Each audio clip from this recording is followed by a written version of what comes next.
પોરબંદર મહાનગરપાલિકા વિસ્તારમાં આવતું વનાણા ટોલનાકું બંધ કરવાની માંગ સાથે વિરોધ કરવામાં આવ્યો। આ માટે આમ આદમી પાર્ટી, કોંગ્રેસ અને બહુજન સમાજ પાર્ટીએ સંયુક્ત રીતે ધરણા અને પ્રદર્શન કર્યું। પોરબંદર જિલ્લાની અંદર આવવા કે બહાર જવા માટે એક નહીં 3 ટોલનાકા આવેલા છે। જો કે ત્રણેય ટોલનાકાની દિશા અલગ અલગ છે, એટલે જો કોઈ નાગરિકને પોરબંદર જિલ્લાની બહાર જવું હોય તો ટોલ આપવો પડે છે, જેનો વિરોધ કરાયો છે।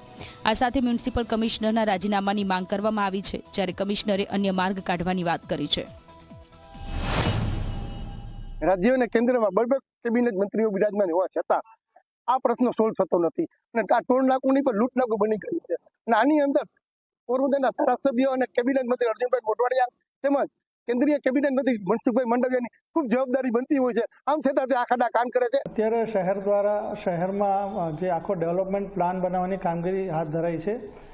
ડેવલપમેન્ટ પ્લાન બન્યા બાદ ટીપી સ્કીમો જ્યારે અમલમાં આવશે ત્યારે જે નેશનલ હાઈવે છે એને પેરેલલ આપણે સર્વિસ રોડ બનાવવામાં આવશે। એના કારણે જે લોકોને ટોલ ફ્રી રસ્તો મળશે અને